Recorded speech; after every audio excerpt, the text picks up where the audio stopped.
Kembali lagi bersama saya Agung Surya Gumelar dalam acara Beyond Education Podcast.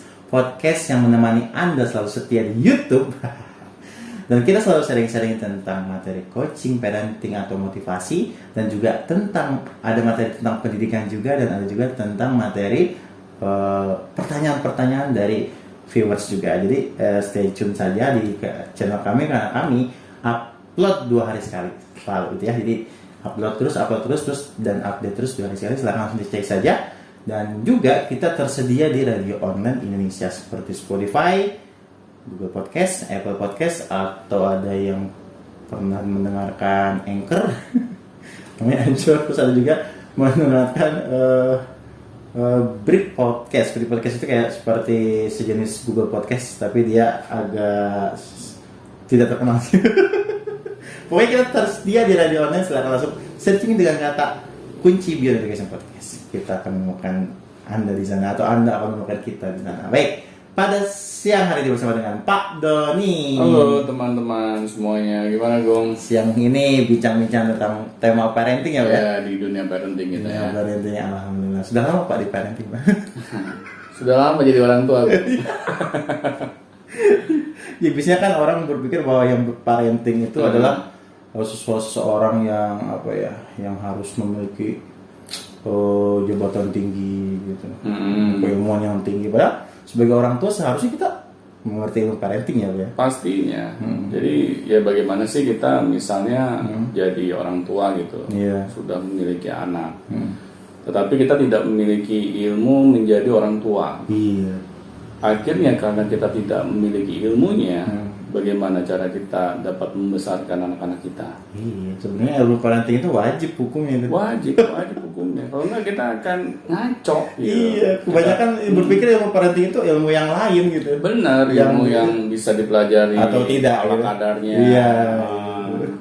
Nah, sedangkan kan kita nggak mikir gitu bahwa masa depan anak-anak kita ini tergantung cara kita mendidik mereka. Iya, betul. Tetapi kalau kita tidak memiliki ilmunya, akhirnya kita ngasal. Nah, kalau kita sudah ngasal, bagaimana nasib anak-anak kita di masa depannya? Iya. Padahal kan tema hari ini kita akan membahas kita ada untuk mereka. Benar. Jadi bagaimana tuh maksudnya dalam dunia parenting kita ada untuk mereka? Iya, kita ada untuk mereka ini maksudnya kita ada bukan untuk kantor kita di mana kita bekerja. Nah, kadang kan orang tua ini karena kesibukan kita mencari nafkah, kita lebih memiliki waktu ini untuk kantor kita di mana kita bekerja, atau tempat di mana kita arisan gitu kan. Kita lupa gitu, kita memiliki anak yang harus kita besarkan mereka. Besarkan di sini bukan hanya sekedar memenuhi kebutuhan sandang pangan papan saja gitu kan. Kita sudah merasa cukup puas kalau kita sudah bisa memiliki rumah yang bagus, karena anak-anak kita ini memiliki tempat berteduh, atau kita sudah merasa puas kalau kita sudah memberikan nutrisi yang terbaik buat anak-anak kita, akhirnya mereka tumbuh besar, memiliki fisik yang kuat, atau kita sudah cukup puas misalnya kita sudah memberikan pendidikan yang terbaik, kita sudah menempatkan anak kita ini di sekolah terbaik, sekolah favorit. Nah, kalau itu saja yang ada di benak kita, apakah pertanyaannya itu sudah cukup? Iya. Kita kadang lupa gitu. Bagaimana nih anak-anak kita ini ketika mereka dewasa kelak, mereka memiliki karakter yang baik, akhlak yang baik. Karena apa? Karena hal ini semua yang akan membawa anak-anak kita ini menuju masa depan mereka yang lebih cerah. Karena kan nggak mungkin ya anak-anak kita ini bisa sukses di masa depan hanya bermodalkan ijazah doang gitu. Tetapi perilakunya menyebalkan misalnya. Coba deh bayangin, kita memiliki anak yang pintar nih secara intelektual, tapi tingkah lakunya menyebalkan. Iya, anak pintar tapi pandai berbohong misalnya. Nah itu. Atau pandai ngeles. Kepintaran dipakai untuk ngeles. Benar. Itu tanda-tanda jadi koruptor kali ya. Iya benar. Nah itu Bung, yang akhirnya kita kecolongan. Kita merasa apa yang kita lakukan saat ini sudah cukup, padahal masih banyak kurangnya. terutama di pendidikan karakter dan akhlaknya anak-anak kita. Iya, kita sering sering mengabaikan itu ya Pak kalau menurut Iya saya. benar. Karena yang aku lihat nih orang tua itu ketemu anak itu hanya sekedarnya. Nah, Pagi hanya sekedarnya dan sekedarnya pun dan buru-buru lagi ya. benar. Sore pulang kerja juga menuju malam sekedarnya dan buru-buru juga tanpa Iya. memikirkan gimana sih anak kita akhlaknya ke depannya, itu gimana gitu. Benar, Nah, itu benar. sering lost di situ gitu. Benar, Bung. Karena kita akan kesulitan dapat memastikan anak-anak kita ini memiliki karakter yang baik maupun akhlak yang baik kalau kita tidak pernah membersamai mereka. Iya. Kan kita akhirnya sulit gitu melihat apa saja sih yang anak-anak kita lakukan setiap harinya. Terus potensinya juga kita sulit karena Benar, kita lihatnya selewat-selewat doang gitu Benar. kan. Apalagi kalau kita merasa saya kan sudah menyekolahkan anak saya ini di tempat yang terbaik misalnya karena bayarannya mahal gitu. Kita sudah merasa cukup.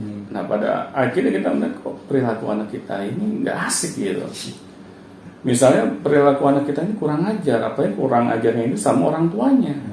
Nah, bagaimana coba perasaan kita sebagai orang tua?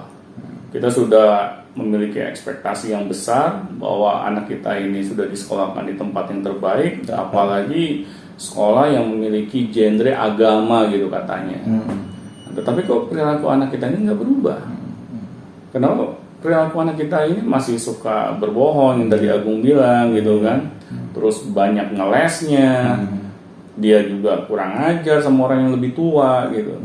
Hal-hal ini kan sebenarnya kalau kita tidak pernah pastikan anak-anak kita memiliki karakter yang baik maupun akhlak yang baik, nanti siapa yang mau mengajari mereka gitu? Akan terlewatin begitu saja. Benar. Karena memang tidak mudah Bung mendidik anak secara karakter maupun akhlak. Karena apa? Karena kita harus membersamai mereka. Menyempatkan gitu ya. Nggak ada yang lain. Cara yang lain tuh sulit gitu. Kita kan nggak bisa bermodalkan CCTV aja gitu kan. Iya, biasanya kan kalau orang tua ketemu anak tuh kata-katanya tuh atau misalnya statement kalimatnya tuh paling memerintah, Nah itu. memarahi, Benar. terus menghakimi, Benar. gitu-gitu aja gitu. Aja ketemu anak tuh nggak pernah tanya gimana sih nak, apa nih yang bagus bisa bangun kayak gitu. Iya. Jadi kebanyakan anak tuh iya begitu doang ya. Mereka hanya reaktif gitu. Iya. Kalau ada stimulus yang negatif. Benar. Nah kalau ini terus yang kita lakukan, akhirnya anak merasa orang tua saya bisa memperhatikan saya kalau saya berperilaku yang negatif. Gitu. Nah akhirnya anak kita terus mengulangi perilakunya yang negatif itu. Ini juga saya alami gitu Bung, di anak saya sendiri gitu ya. Saya karena sering membersamai anak saya melihat gitu. Kalau misalnya dia berperilaku yang negatif, ya, saya akhirnya cepat respon gitu. Ya. Saya nggak mau kecolongan, misalnya saya diamkan aja ya, namanya juga masih anak-anak, wajar lah, maklum, maklumin gitu kan. biasa begitu ya. Benar, kadang kita sebagai orang tua itu senang beralasan gitu, tetapi alasannya ini nggak masuk akal. Dan akhirnya ketika anak kita berperilaku negatif terus kita biarkan saja, ya bagaimana dia dapat mengetahui bahwa perilakunya itu ada perilaku yang buruk? Iya, terus kita kaget sebagai orang tua. Kita kaget gitu. Kok bisa sih kayak gitu? Iya. Nah di sini kan kayak Lucu ya? stand up comedy gitu kan. Nah makanya saya selalu ini gitu. Saya merasa beruntung gitu ya bahwa saya memiliki banyak waktu dengan anak gitu. Dan akhirnya saya bisa melihat keseharian anak saya ketika dia memiliki perilaku.